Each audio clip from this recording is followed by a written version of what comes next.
Hello there, my name is Brett Lovins. Welcome to my podcast. Today's episode is with John Shipe. John is a professional touring musician out of Eugene, Oregon. Very talented guy, and our paths crossed in the early 90s when we were both making music in similar towns and whatnot. And we ended up finding out that we were both sober, and he was willing to come on the podcast, and I'm really stoked that he is willing to do it, and I think the conversation is great. So John, thank you. At the conclusion of the podcast, once the conversation ends, he's agreed to let me roll a full-length song of his called The Rest of Me. It's from his record, The Beast is Back. So at the conclusion, just kick back and enjoy a song. And, of course, in the show notes, I'll have links to John's music as well, so you can go hear more of his sounds and maybe find out where he's playing and go catch him live as well. So with that, let's start the conversation. Got some notes from our chat the other day, John. We literally haven't seen each other in a very long time, but our paths did cross for a period of time there. What years were we talking there? 91 through 96, I'd say. 90, okay. Yeah. Mm-hmm. And the Renegade Saints were based out of Eugene at the time, right? Mm-hmm. Yeah. So we traded some gigs. We didn't know each other particularly well, but as fate would have it, some mutual friends of ours let us know that we had something in common, and we had a little chat on the phone. And you agreed to come on here as a fellow musician and a fellow sober person to have a chat. Indeed. Mm-hmm. So let's do the basics. Okay, let's do the basics. Like how long you've been sober. You maybe a little of your story about your jumping off or when you were able to shake free. That's always a great place to start, I think. Yeah, I have two sober stretches. The second of which I'm in now. The first one was about 12 and a half years, going from 1997. Shortly after the Renegade Saints, that band we were talking about, split up, through about 2010. And then I had a relapse stretch going through September of 2017. And so we're looking at my 6th year right now. Feeling awfully good. Yeah. Pretty darn good. One of the things always interests me and is something that is sort of a guiding principle of my program, my sobriety. If you have this thing, and I believe I do, if I test it, I go back. So you just shared you had a pretty sizable stint of sobriety. Mm-hmm. Do you remember it coming on, and then do you remember, in the early year or so of your slip period, what it was like, and then maybe how you found your way back to something that had been solid for so many years? There's one little odd thing about my experience with sobriety, and that is the odd fact that never in my life since I started drinking did I ever intend to continue being a drinker. From even the first stretch of being a very heavy drinker, from the age of about 20 to 35, 36, I always intended to become a non-drinker, a complete teetotaler. And I'm not sure why at first, when I was 20, that I intended to experiment a little bit in college and then not drink at all. So the first stretch of quitting in 1997 wasn't very dramatic. I felt it. I didn't feel difficult withdrawals, but I felt it. But I sort of just petered out. I'm done being on the road with a rock and roll band. Going into the next phase of my life. and I just kind of quit. I was going to drink on St. Patty's Day and have that be my last drink. And, but I had not had a drink for 2.5 weeks. So I just said, hey, got 2.5 weeks under me. Let's just not drink again. And so I really thought it was incidental. But if I'm accurate that what I got going here is the Gene model, as soon as the alcohol came back for fairly casual reasons, I was going through a stressful time. There I was. The the alcohol molecule became like a character in my life, and so it was another 7 years of wrestling with that.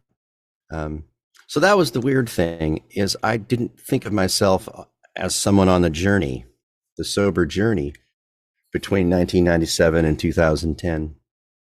Yeah. I just thought I was a guy who didn't drink.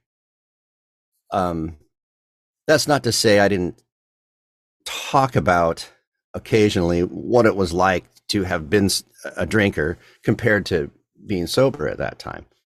But it wasn't really until 2013 that I became very involved with the wrestling match, to where it was on my mind pretty much 24/7. And unlike a lot of the recovering people in the program that I meet, I really had always planned to quit. And a lot of folks I talked to wanted to keep alcohol in their lives somehow. Yeah. You won't find me making big arguments against the harm reduction model. But for me and the people that I come across in the program, it just doesn't work that way. All right. So that period there, so you kind of, you said petered out. I love that. Did you start attending any were you around other people who were sober, or were you just sort of, I'm finding my way. I don't drink anymore. Or did you find your way into some programs, AA or whatever else? I did a lot of personal investigation. I read a lot about the physiology of it. I also had I was dating someone at the time that was also quitting, and so there was some intentionality to it, and there was some thought around it. It just didn't. I didn't connect with people outside my. I didn't really have a sober group of people, like not a sponsor. It was more like a personal project that I shared with a person I was dating. We kind of did it together. An odd thing that I learned about that was, and I've heard this before, that close relationships that you have that are pretty much soaked in alcohol, when you find yourself sober later, there's not a lot that holds those relationships together, and they fizzle out. So that person that I was dating, that I got sober with, once we were sober for a couple years, we just didn't have a good relationship after that. Yeah. Yeah. The coming together was drunk, and so sober it didn't work out. And that, a side note to that, I found myself putting a lot of effort into retrieving the friendships I had back when I was drinking, because it wasn't their fault that I was drunk all the time. Yeah. Yeah. Well, so, we're both music people, right? We spent a considerable amount of time doing the music thing. During that period there, were you still making music with other musicians that were still drinking, because in my little bit of, again, small sample size, but for a lot of people that are musicians, it feels weird to play music sober and to be around people that are partying like you used to or whatever, and not be. So any insights in what that was like or is like for you? I think this is another thing that I'm coming to realize might be a little bit different about me as a sober person. Some of the people I know in the program will have to make a concerted effort to just not be around alcohol, and I've never found that to be a problem. I play in bars. Most of my colleagues are drinkers, and it never makes me nervous. I never crave it. The smell of it doesn't affect me. I don't find it particularly unpleasant nor particularly attractive. And the behavior of the normal drinkers never rubs me the wrong way. Even if someone's carrying on around me, I just kind of have affection for the people I work with. And I feel lucky. I think that at some point, people in the sober journey are always talking about gratitude. And I think sometimes maybe the experience I'm having when I play music is that I'm just grateful that people want to play music with me. I'm really nourished by collaboration. And so even in these years that I'm playing a lot as a solo artist, I still find myself, as much as I can, putting together duo partnerships. I really miss playing in the band and the band experience.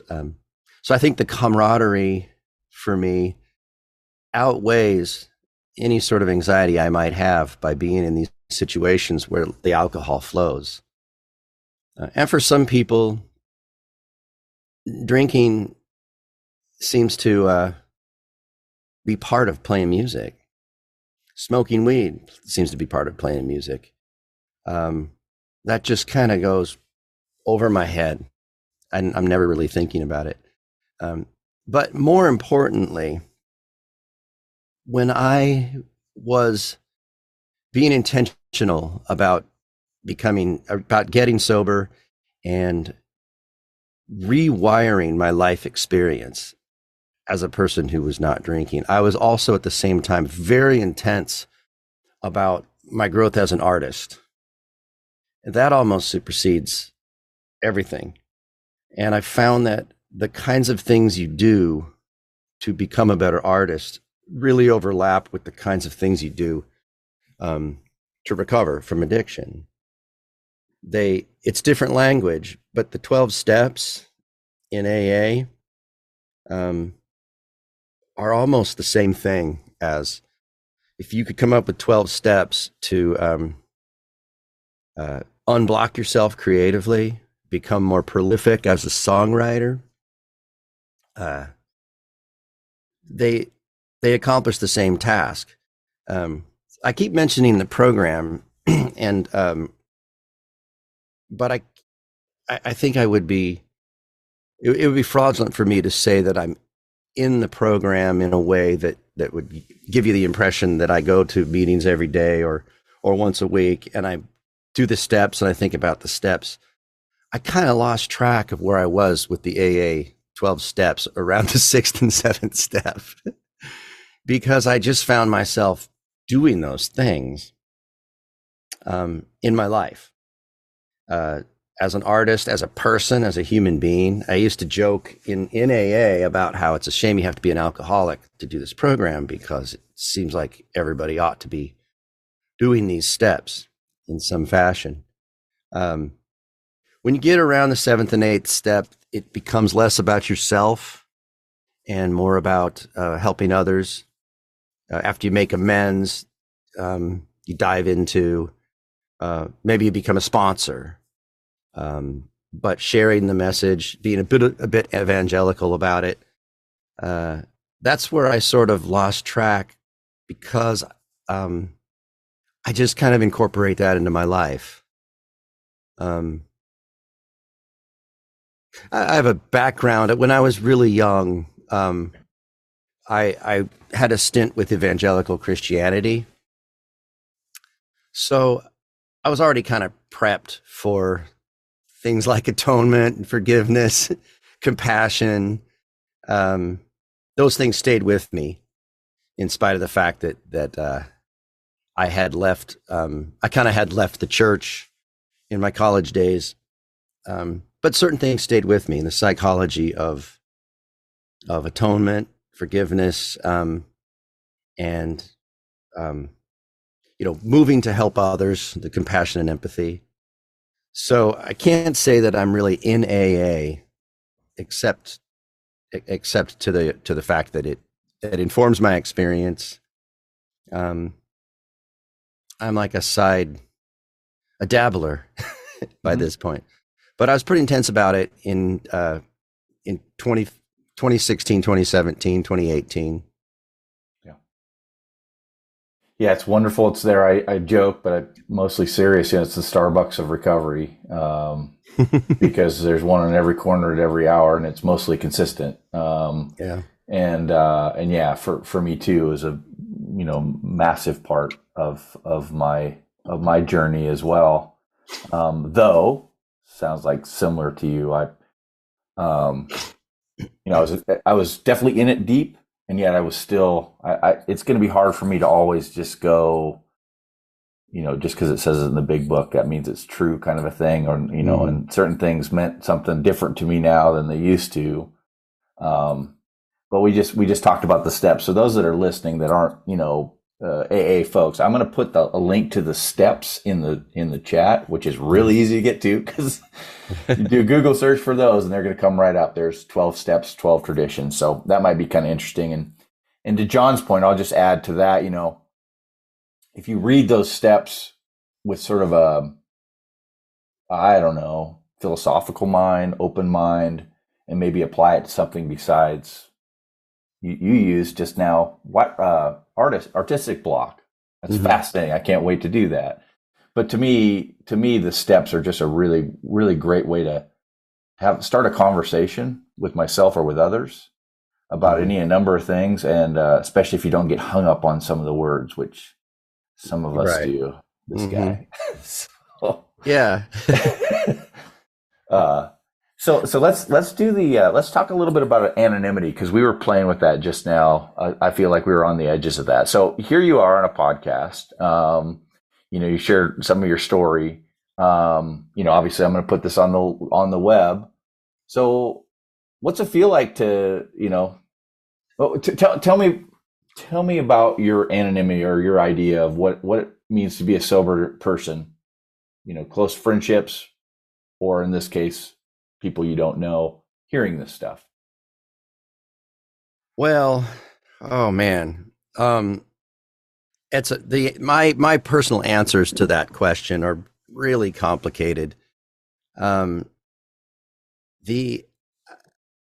some ways I'm sort of built for recovery, because I'm fairly self-examining, although that can sometimes take on the characteristic of self-deluding. Recovery has helped my self-examination become more honest, which is really a big part of the ballgame. And I'm also built for it in that I'm not terribly afraid of revealing myself. I do that through songwriting and performance and collaboration. Notwithstanding that there's a good bit of hiding when you're an alcoholic. You're trying to control what people see of you. So the anonymity, while it can be important, the vulnerability is also important.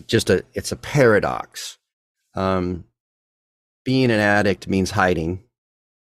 Being in recovery means vulnerability and honesty, but there's anonymity. You don't want to, you're not supposed to reveal stuff about people you're getting sober with in the program. You have to take care of their privacy, but sometimes their story overlaps with your own. But the other aspect of me is I don't really want to make a big drama out of it. So, coming into this podcast, I was thinking about these overlapping and sometimes contradicting experience I'm having with going into this podcast is I don't want to make a big drama out of my sober story. Because I don't know. It's not necessarily embarrassing that I'm an addict, but it can be embarrassing that I want to attract attention to myself telling the story.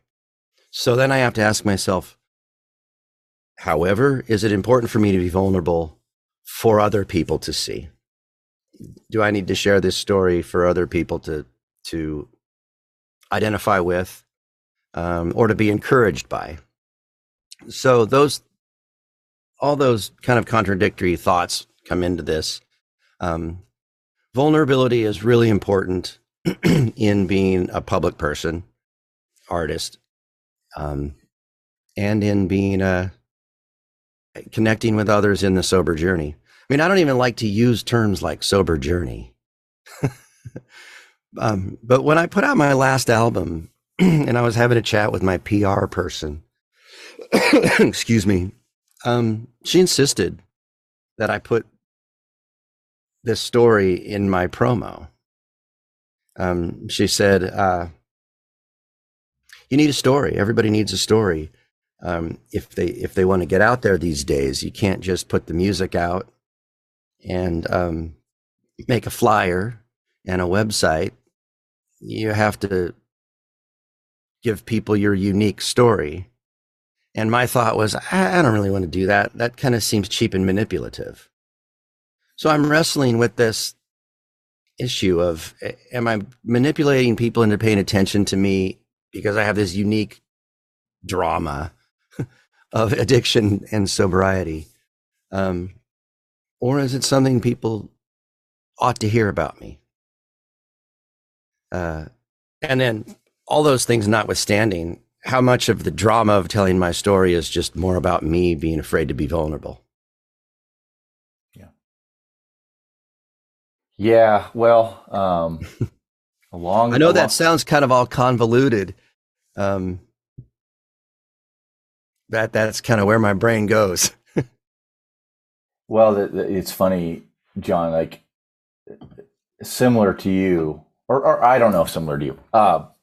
So it's been my experience when I first got sober, I was terribly ashamed of it, and I didn't know who to tell or how to go about it. And it's been a very slow process for me to get comfortable with this. And in my case, an opportunity occurred at the company that I work with where I was basically advocating for better, or I was advocating for more awareness around substance use disorder, which is another term I'm getting more comfortable saying because a little less didactic. I think that's the right word, binary.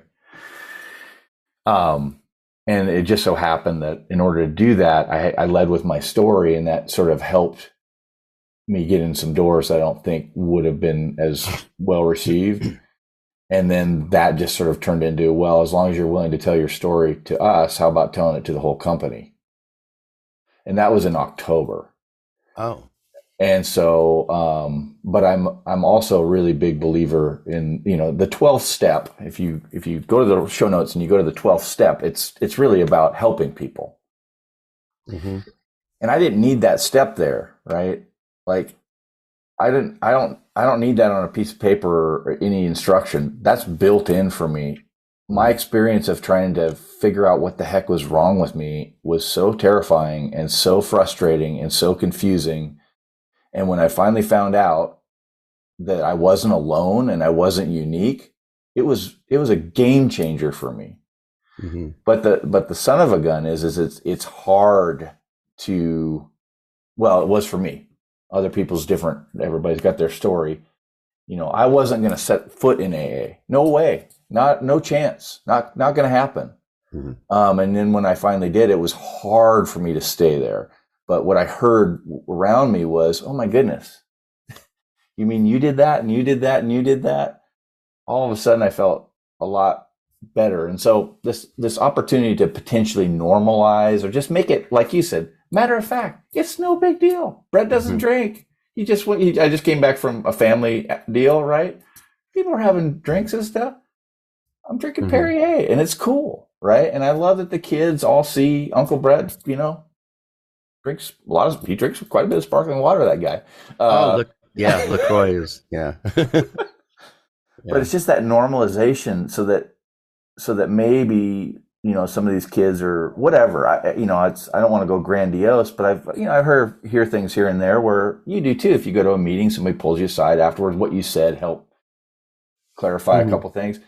And yeah, man, it's matter of fact to me now. And it feels good to have that and to be able to sit here and have a conversation with you, with an open mic blows my mind. It's, Yeah. And I guess I should let it blow my mind as well. Even this conversation, I'm just coming to realize right now, I think that having this conversation is more difficult for me than I'm paying attention to. Going into this, I was talking with my sweetie, Katie, who is absolutely indispensable for me. She helped me get where I am now with sobriety and everything else. She just, when I told her about this conversation coming up, she just said vulnerability. She just said that word. And I think the one thing that could have gotten in my way was this incredible need I have to be articulate about it, more so than being open and revealing. And that's what the meetings were about for me.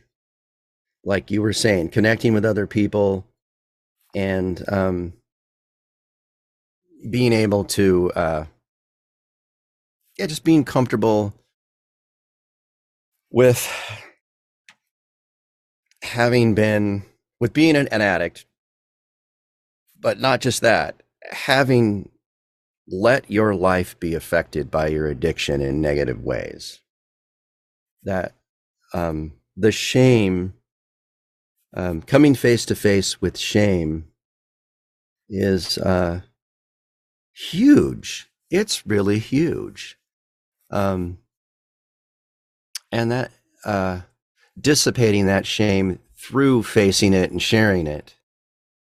That's around in the early steps of the program. And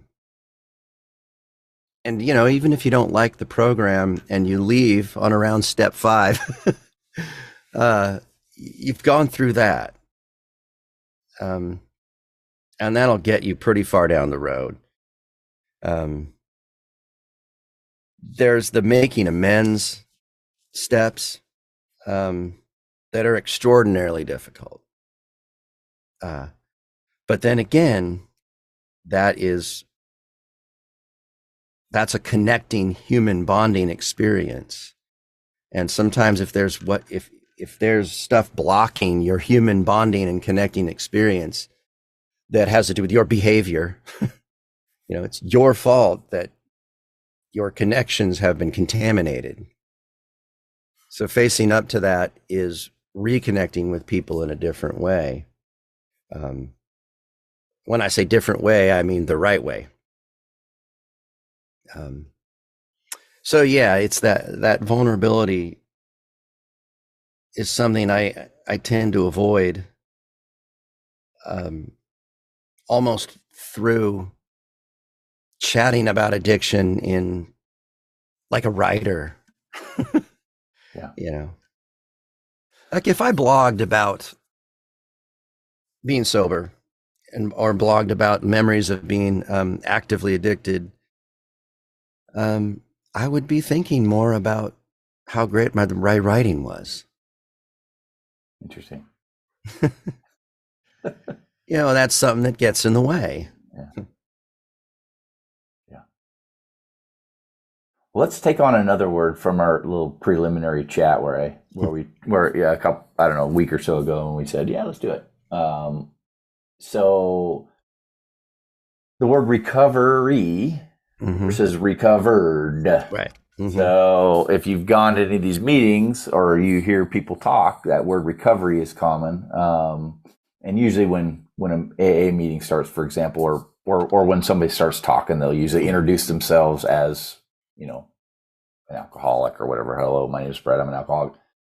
And then sometimes people throw a little flavor at that little saying. And one that doesn't come up all that often that you shared with me that you use is a recovered alcoholic. Mm-hmm. And so I'd love to explore that a little bit with you if you're up for it. Yeah. The words and the correct usage of the words in the program matter quite a bit to a lot of the people in the program. And I think that people who are skeptical or just aren't totally comfortable will look at that and imagine that that's what makes AA seem a bit cult-like. So, most of us who have gone into AA and taken it seriously, we know that. We have kind of an affection for the trappings. We know that it looks cult-like. We know that sometimes our conversations have that edge, and it doesn't matter because we're sober. And that said, I don't like to use the word I'm an alcoholic in recovery, and I don't like the idea that I'm going to be using that word for the rest of my life. And if I get to the end of my life and I haven't had a drink since September of 2017, will I then get to say I'm recovered? And I think they say they're in recovery because they use recovery instead of recovered, because they feel like they need to remain vigilant on their guard against the addiction, which is always there. Hence the phrase, my addiction is doing push-ups in the parking lot, which is, another one of those platitudes that we love to throw around. I like to say recovered because I feel that it's unlikely that I will relapse casually. I won't be at a party that's marking a special occasion and say to myself, I think I'm going to have a drink. I think I can have one. That's not going to happen to me because I don't have cravings. However, the way in which I'm a textbook addict is a remarkable adversity is how it's going to happen. And it's how it happened before. I really thought I was out of the woods. 12 years of being a touring musician, hanging out with people who were drinking all the time, family members. I didn't think I'd ever drink again. But with some problems that were coming up in a former marriage, and I was also living in LA, which my feelings about LA notwithstanding. So I was kind of unmoored. I was outside my usual network of connections. I was just in LA with a partner and it wasn't working. The partnership wasn't working. That's how it happened. I started to self-medicate. And And so with a lot of us, that's kind of the way it is. It's the self-medicating. What I had on my side was, like I said before, I never intended to be someone with alcohol in his life. From 20 years on, from the age of 20 on, I always expected I would be a non-drinker. So I knew that was happening. And I knew that if I couldn't quit casually in 2010, 2011, 2012, that I was going to have to push in a more dramatic way, albeit a private way. But, and sure enough, around 2014, 2015, I was hurting inside physiologically. And maybe that's another thing that I have up to this point been a little bit afraid to talk about, is just how nightmarish the grip of addiction was. I can talk a lot about drinking and recovery and sobriety without ever talking about a 3-year stretch of time where just mentally, physiologically, I was hurting myself, feeling viscerally uncomfortable. It's almost like alcohol is a destructive friend in your brain that you're never not thinking about. You're never not conversing with. And maybe this is something that that normal drinkers just don't understand. I'm asking myself, am I going to go through this whole conversation we're having right now without mentioning my good friend's brother who passed away from this, a family member who recently passed away from the effects of this disease. Going to respect the privacy of those people, but there's a lot of dark parts of this sober journey that that I don't really allow myself to talk about. And sometimes I tell myself it's because I don't want to be histrionic, melodramatic, don't want to make people uncomfortable, but it's possible that I'm the one who's uncomfortable. Yeah. Yeah, man. The way you just described that is so right on the money. You know, this idea that it was always there. What'd you say? A friend in your brain that's always talking to you in some way or another.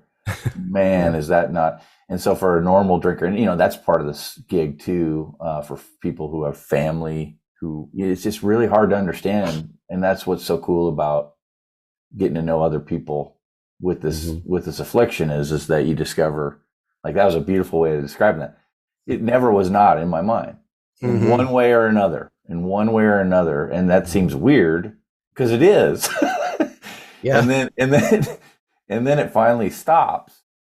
And for me, at least, you know, one of the metaphors I like to think about is living next to a waterfall or a freeway, right? And you just don't even hear, you know, you don't even recognize that sound is occurring until it stops. And then, you know, sometimes that can be very uncomfortable for a while. But it is, over time, it's just like I can stop at any moment and just like, wow, this is cool. But I'm not. Like, yes. How crazy is that? This is really cool that I'm not thinking about, you know, getting my booze, how much is in the fridge, you know, all that stuff that's just normal for years and years. And it can give me a nice little boost of dopamine. It's like, oh, this is all right, you know? You know, I feel that way too, frequently.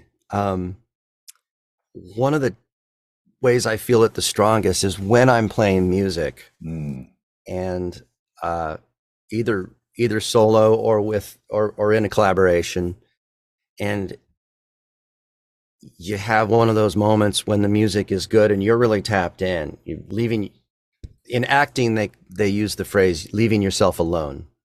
You're really letting go, and you're feeling the music and only the music fully in the moment, that's when I'll come away out of that experience feeling like I didn't have that when I was drunk. Yeah. I thought I did. Mhm. I thought there were always great shows, and being intoxicated on stage, opening for Bob Dylan, and having a good jam in one of the songs, I'd walk off stage. That was great. But I can't really say I was in the moment like I am now when it's good. Conversations with people that are good feel the same way. Yeah, it is something to be grateful for. That, which is another reason why it's good to go to meetings. Yeah. The sharing of the gratitude. Um, I forgot to mention that I did listen to the podcasts before meeting with you, and the one that I listened to the one with your wife. That really got me thinking. The picture painted of the run up to the moment when you decided to make the big move. That really resonated with me.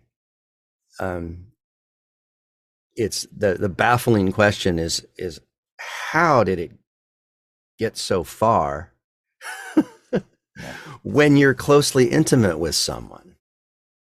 How do you, and the the answer is in the remarkable ability for deceit, not just self-deceit, but the hiding, the manipulating of what it looks like, while we're living this nightmare of addiction and succumbing to this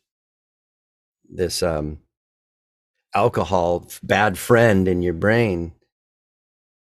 We're able to make it look okay to other people for a long time, long after it's about to kill us. And it's, I'm not, I just don't know what to say about that. Yeah. Other than, that's why they create mythological creatures like the devil. Yeah. The explanation for that intensity and magnitude of deceit is it just blows the mind. Yeah. Well, if you listen to, and I think I reference it, I believe J.R.R. Tolkien was building that for Gollum. Like, Yeah. the precious, like, he starts out as a party joke, and slowly but surely it turns into precious. And there's even that one scene in Lord of the Rings where Bilbo sees the ring and just for a moment and he freaks out. Like, I use that as a cool, for me, it's a cool metaphor of what, I don't feel that like you. I can be around it and stuff, but when I feel like I need to take care of myself, and that's the way I frame it up. I'm taking care of myself. If I'm in a situation, and it's not so much that I'm feeling a yearning to drink necessarily. It's not, things aren't right for me in a particular situation. I will take care of myself and I will, do something about it, usually leave, right? Mm-hmm. Because I can't risk it. And again, there's risk it. That sounds like I'm back to potentially being in jeopardy of drinking, which I don't think I am in those situations. Mm-hmm. It's more just about what good is this for me or anybody else to be here right now?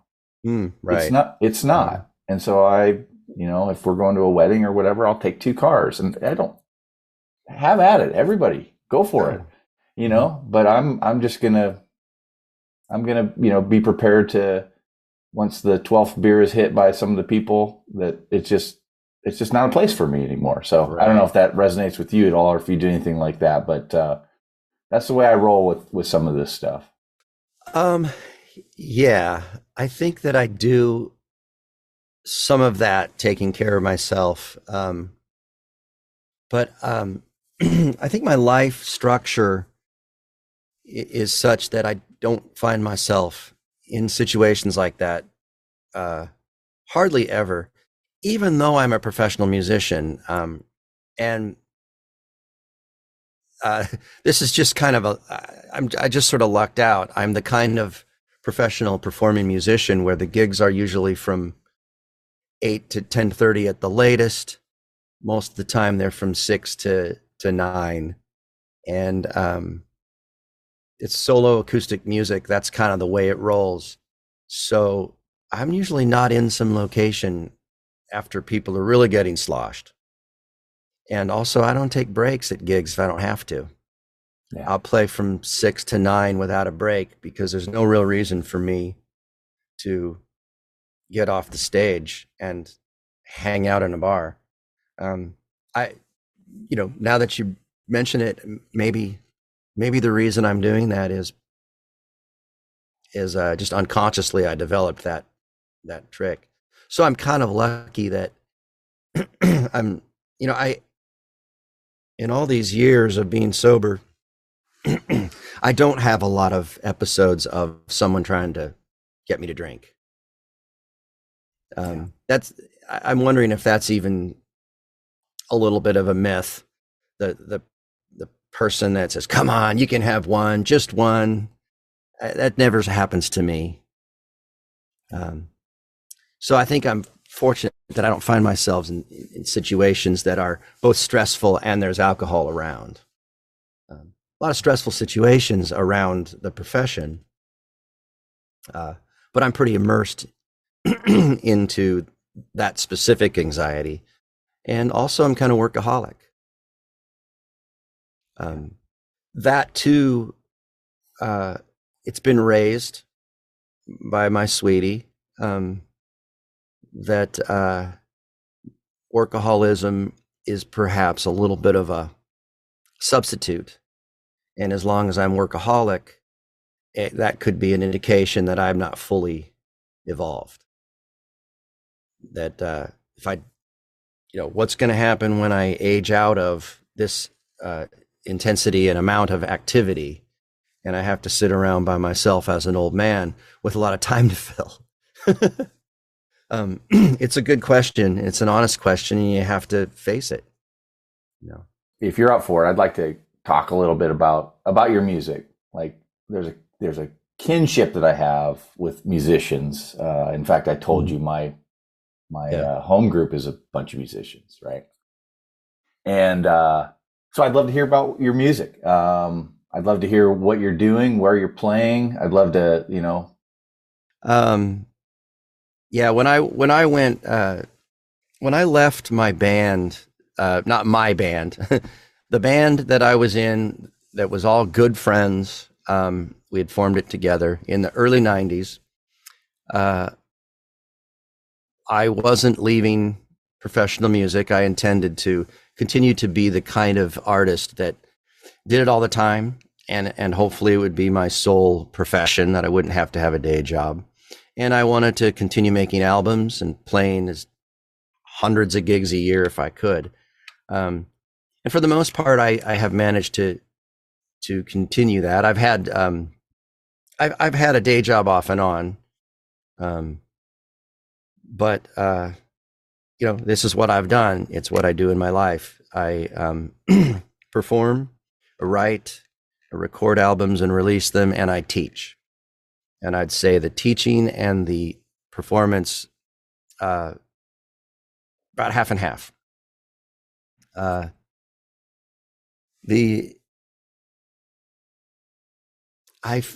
don't know what to say. Yeah. I feel good about it. I kind of just have always wanted to, when I round out my life, at the end of it, I want to look back on all the people I've made music with and a body of work that proves it. Yeah. So 12 albums in, I'm working on the 13th right now. The music and especially the lyrics have consistently improved along with sobriety. And I have in the past mentioned that I'm grateful a little bit for stretches of time where I was indulgent and intoxicated. And I suddenly don't feel that way anymore. My defensiveness about those stretches of being intoxicated was largely around, well, that helped me work up the nerve to do it. And that helped me take time out to just do music, explore music, let my hair down, and otherwise I wouldn't have done it. Now I look at that and think that that's a really silly thing to say, because it's clear that the music and writing is much better in my sober stretches. Really? much better. Yeah. part of I did have an amends making conversation with my closest friend in music and life, someone I've been friends with since 14 years old in high school. And a lot of it had to do with being not the best bandmate, but it didn't have to do so much with the quality of my guitar playing or bad behavior. My life isn't marked with dangerous and bad behavior, DUIs and fights and stuff like that, but just more of a general silliness that kept me from reaching levels together, reaching heights of music. And the has nothing to do with, we could have been successful and famous as a rock and roll band if I didn't drink. That's probably not true. But what is true is the the music we made wasn't as meaningful and lasting. It didn't hit with those who listened to it on a level it could have. We entertained the hell out of a lot of people, and people still like the album we made. They like the songs, but we make music together again now. And there are moments where there are no words to describe it. I hear what he plays, and he's playing it to my lyrics. And I think, that's, it feels as good as any conversation we have with words. And so that was kind of my amends. I kept, my behavior kept us from that. And I still have other musicians to have that conversation with. Yeah, I probably do too.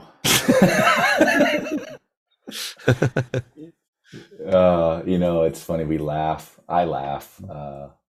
There's a lot of tragedy that one of my tools in my toolbox is some laughter, is some finding the dark humor in things. But yeah, there's some things I can't fix now, but I can, as you say, make amends, and I can certainly do it day to day as well. But well, this has just been an awesome conversation, John. Do you think you're going to be up for letting me put a tack a tune at the end of this, or what are you thinking on that? Oh yeah. I would love that. Okay. Yeah, I guess I would let you pick the tune. Okay. Funny side story. Well, no, it's not a side story. It's at the heart of the matter. The title of my last album is "The Beast Is Back," and I wrote the song. I started writing the song in probably 2011 while I was camping, and maybe 2010. I was just starting to have some sips of alcohol again. And I had some Jägermeister and smoked a little pot. And had a ukulele, and I started writing the song "The Beast Is Back" about relapsing. And little did I know that was a relapse. That was a half a decade relapse at least. And that song ended up being the title cut of the double album "The Beast Is Back," which is an album of recovery for me. It's more vulnerable and goes deeper than anything I'd done before. It's more honest. It goes deeper into despair and then more further into hope than anything else I had done. So I'm really proud of that album. For that reason, it connects to my life and recovery. So I don't know. I wouldn't suggest using "The Beast Is Back" as a as something to share. I don't share that song. Okay. In a here's a song about my addiction and recovery, because it celebrates the wrong aspect of it. Yeah. But there are some other songs on there, perhaps. Well, John Shipe, 20 some years later. It's good to see you. Good to be a sober dude. It's good. It's great to see you. Yeah. I have good memories of you as an artist. They're just small and they're misty and kind of in the darkness, but they're there. Yeah. Yeah. There was a lot going on in that period of time. And, yeah. I'm grateful for those years. Grateful for the members of that band that you were in, and grateful that you're willing to come on and do this recording. I'm going to have for other musicians that find their way here that are, thinking about maybe needing to examine their situation a little bit, in particular musicians. There's a great organization called Music Cares. If you look up Music Cares, it's actually musicares. I think it's .org. There's meetings, and you'll show up to a meeting where you're surrounded by other musicians, which is kind of cool. So excellent. Yeah. Well, thank you. This has been quite a pleasure. Yeah, you too, John. We'll stay in touch.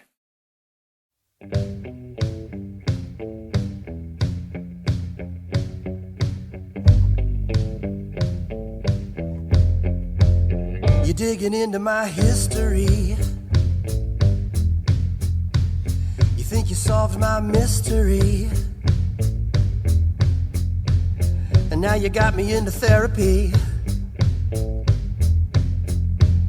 You're getting down to the bottom of me. See anything that you like?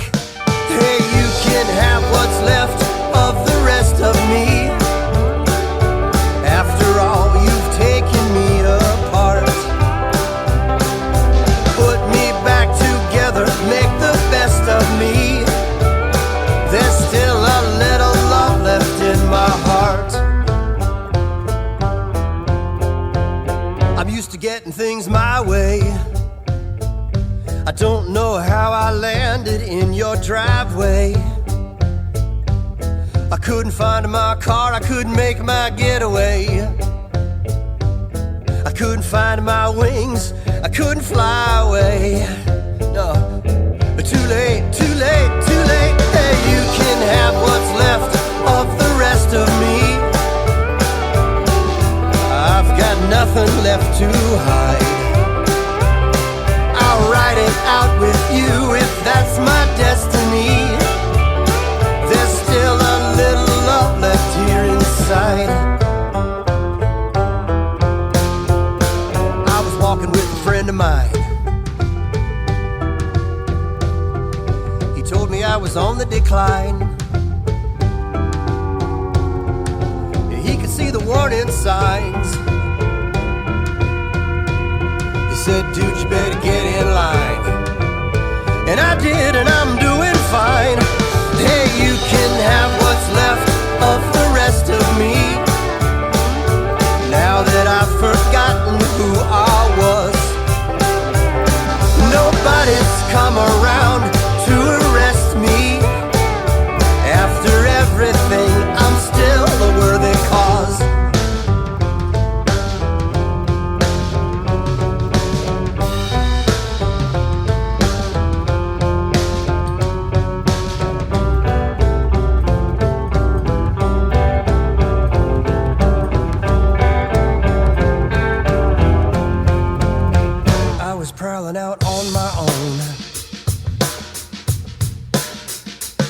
walking through the danger zone. That's when you called me on my cellular phone.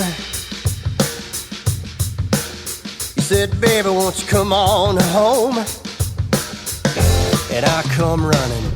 Yeah, you can have what's left of the rest of me. Now that I've abandoned all my plans, take me in, clean me up, build a nest for me.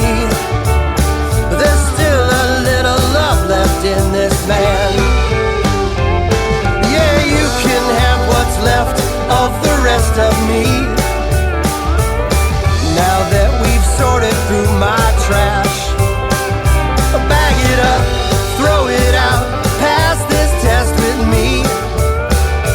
Don't you think we make a perfect match?